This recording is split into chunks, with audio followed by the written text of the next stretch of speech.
ढेंकीकुट्रे निर्वाचन मंडल स्तरीय सांसद खेल उद्यापित। घटगाँ ब्लॉक ढेंकीकुट हाईस्कूल खेल पड़िया ठारे घसीपुरा निर्वाचन मंडल स्तरीय सांसद खेल महोत्सव उद्यापित होईछि। एथिरे घटगाँ बीडीओ खगेश्वर बराड़, घटगाँ थानाधिकारी सुभ्रांत कुमार जेना, राज्य बीजेपी संपादिका ममता सिंह, घटगाँ ब्लॉक सांसद प्रतिनिधि अखिल कुमार पात्र, घसीपुरा ब्लॉक सांसद प्रतिनिधि शिवेन्द्र कुमार चक्र, वरिष्ठ बीजेपी नेता रामचंद्र साहू समेत अन्य माने एही खेलकूद को उद्घाटन करथिले।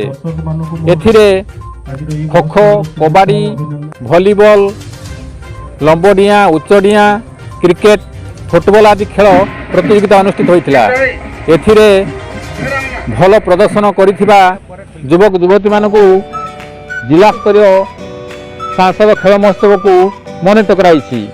Govind Raut report, AD news Odia.